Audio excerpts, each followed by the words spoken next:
मित्रांनो, तुमचं पुन्हा एकदा स्वागत करतो मराठी सुरेशच्या यूट्यूब चॅनलमध्ये. तर हा जो व्हिडिओ आहे तो पूर्णपणे शेतकऱ्यांसंबंधित असणार आहे. जे शेतकरी मित्र आहेत त्यांच्यासाठी हा खूप महत्त्वाचा व्हिडिओ ठरणार आहे. तर या व्हिडिओला पूर्ण पहा.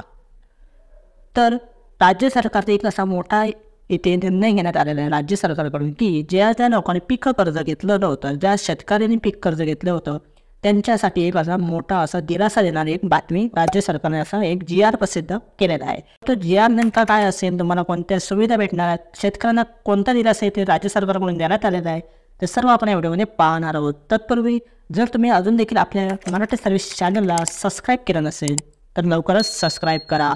तसेच आपल्या चॅनलवर आपण मेंबरशिप चालू केली आहे, तर तुम्ही मेंबर देखील आमच्या चॅनलवर होऊ शकता. तर सबस्क्राईबच्या बाजूला जे जॉईन बटन आहे त्यावर क्लिक करून तुम्ही लवकरात लवकर मराठी सर्व्हिसचे मेंबर होऊ शकता. तर इथे पाहू शकता की G24 तासमध्ये अशा प्रकारे सांगण्यात आलेलं आहे की पीक कर्ज घेतलेल्या शेतकऱ्यांना एक दिलासा देण्यात आलेला आहे. राज्य सरकारने एक GR प्रसिद्ध करण्यात आलेला आहे. तर हा नेमका GR काय आहे आणि हा जो GR आहे त्याप्रमाणे GRच्या प्रमाणे तुम्हाला शेतकऱ्यांना कोणता दिलासा आहे ते देण्यात येणार आहे. तर हा जो GR आहे तो सस्पेन्शन ऑफ क्रॉप लोन, म्हणजे ज्या शेतकऱ्यांनी पीक कर्ज घेतलेलं असेल, शेतीसाठी किंवा पिकासाठी जे कर्ज घेतलेलं आहे ते कर्जावर जे सस्पेन्शन म्हणजे स्थगिती लावण्यात आलेली आहे, त्या स्थगितीमुळे हा जो आहे एक सवलत तुम्हाला इथे दिलेली आहे. तर अशा प्रकारे हा एक मोठा निर्णय राज्य सरकारकडून घेण्यात आलेला आहे. तर इथे विषयात सस्पेन्शन ऑफ क्रॉप, विविध सवलतीपोटींचा आर्थिक भार संबंधित प्रशासकीय विभागाने उचलावा व त्यासाठी आवश्यक निधी उपलब्ध करून द्यावा असे आवाहन करण्यात आलेले आहे.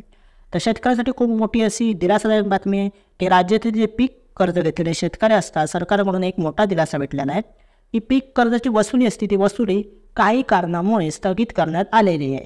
तर दुष्काळ किंवा दुष्काळग्रस्त परिस्थिती जिथे झाली होती त्या भागामध्ये ते घोषित केलेल्या 40 तालुक्यात 40 तालुक्यांमध्ये ही स्थगिती असणार आहे.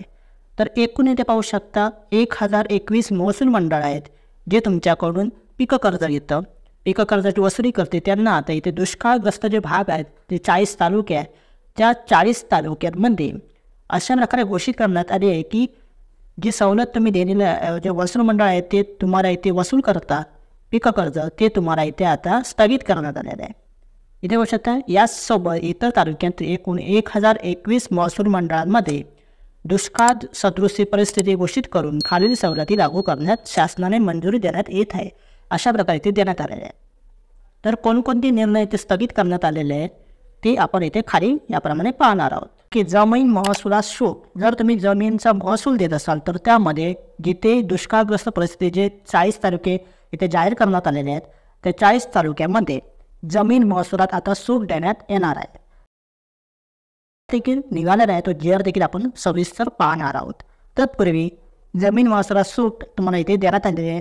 तसेच तुम्ही सहकारी जर कर्ज घेतले असेल सहकारी कर्जाचे पुनर्गठन इथे करण्यात आलेले आहे. तसेच शेतीशी निगडीत कर्जाच्या वसुलीची स्थगिती देण्यात आली आहे. म्हणजे शेतीसाठी तुम्ही जर कर्ज घेतलं असेल, पीक कर्ज घेतलं असेल तर त्या शेतकऱ्यांचा आता इथे कर्जाची वसूल जी करण्यात येते, वसुली करण्यात येते, त्या वसुली स्थगिती वसुली करणे थांबवण्यात आलेलं आहे. तसेच कृषी पंपाच्या चालू वीज बिलात 33.5% सूट इथे देण्यात आलेली आहे. इथे बघू शकता शालेय महाविद्यालयीन विद्यार्थ्यांची परीक्षा असतात त्या परीक्षामध्ये देखील इथे शुल्क जो आहे तो इथे माफ करण्यात येणार आहे. तसेच रोयो अंतर्गत कामाच्या निकषात काही प्रमाणात शिथिलता देखील आणण्यात येणार आहे.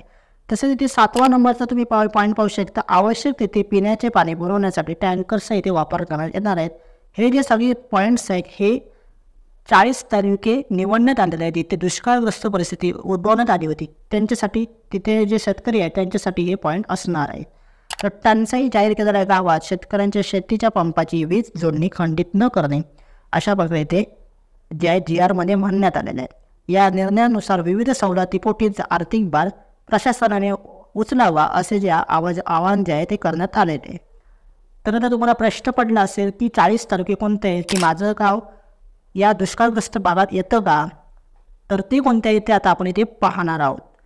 तर पुढील पाहू शकता पुढील जिल्ह्यात ही स्थगिती लावण्यात आलेली आहे. ते जिल्हे पाहू शकता नंदुरबार आहे, नंदुरबारमध्ये नंदुरबार तालुका आहे, धुळे जिल्ह्यामध्ये सिंदखेड तालुका आहे, जळगाव जिल्ह्यामध्ये चाळीसगाव तालुका, बुलढाणा जिल्ह्यामध्ये बुलढाणा लोणार तालुका, जालनामध्ये भोकरदन, जालना, बदनापूर, अंबड, मंठा असे प्रकारे तालुके असणार आहे.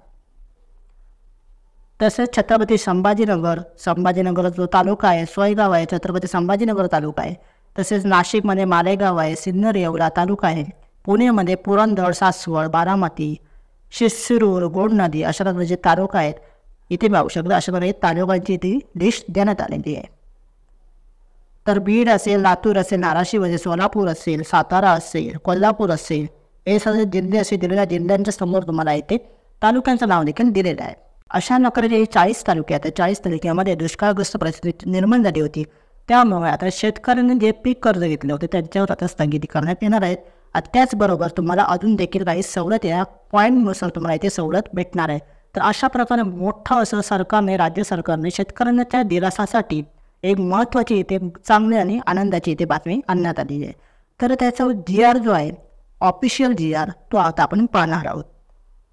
तुम्ही ती GR देखील पाहू शकता. 2023च्या खरीप हंगामामध्ये राज्यातील दुष्काळग्रस्त परिस्थितीत घोषित केलेल्या 40 तालुक्यांमध्ये तसेच तालुक्यातील 1021 महसूल मंडळांमध्ये पीक कर्जाचे पुनर्गठन करणे व शेतीच्या निगडीत कर्जाच्या वसुलीस स्थगिती देण्याबाबत हा GR आज 29 डिसेंबर 2023 रोजी हा प्रसिद्ध करण्यात आलेला आहे. तर हा GR तुम्ही वाचू शकता की नैसर्गिक आपत्तीमुळे ज्या ज्या तालुक्यांमध्ये दुष्काळग्रस्त परिस्थिती निर्माण झाली होती त्या तालुक्यांमध्ये जर तुम्हाला इथे स्थगिती लावण्यात आलेल्या आहे आणि काही उपाययोजना देखील केलेल्या आहेत. अशा प्रकारे तुम्ही शेतकरी असाल, महिला असाल, छोटी बालके असेल तर सर्वांसाठी इथे हे जे आहे सवलत देण्यात आलेली आहे. हे शासन परिपत्रक तुम्ही वाचू शकता. खरीप हंगाम असेल तर खरीप हंगामामध्ये जे पीक घेण्यात आलं होतं शेतकऱ्यांतर्फे, जे पिकासाठी पीक कर्ज लावण्यात आलं होतं त्या पीक कर्जावर आता इथे तुम्हाला स्थगिती करण्यात, वसुलीची जी आहे स्थगिती करण्यात इथे येणार आहे. तर अशा प्रकारे हा GR आहे. हा GR देखील तुम्ही वाचू शकता. महाराष्ट्र GRच्या वेबसाईटला जाऊन तुम्ही हा GR नक्की वाचा. आणि तुम्हाला ही राज्य सरकारची शेतकऱ्यांसाठी दिलासा देणारी बातमी कशी वाटली ते नक्की कमेंट करून सांगा. आणि जर व्हिडिओ आवडला तर नक्की एक लाईक करा. हा व्हिडिओ तुमच्या मित्रांबरोबर नक्की शेअर करा. आणि जर तुम्हाला काही डाऊट असेल तर लगेच कमेंट सेक्शनमध्ये जाऊन नक्की एक कमेंट करा. तर चला भेटू पुढच्या व्हिडिओमध्ये. तोपर्यंत जय हिंद, जय महाराष्ट्र.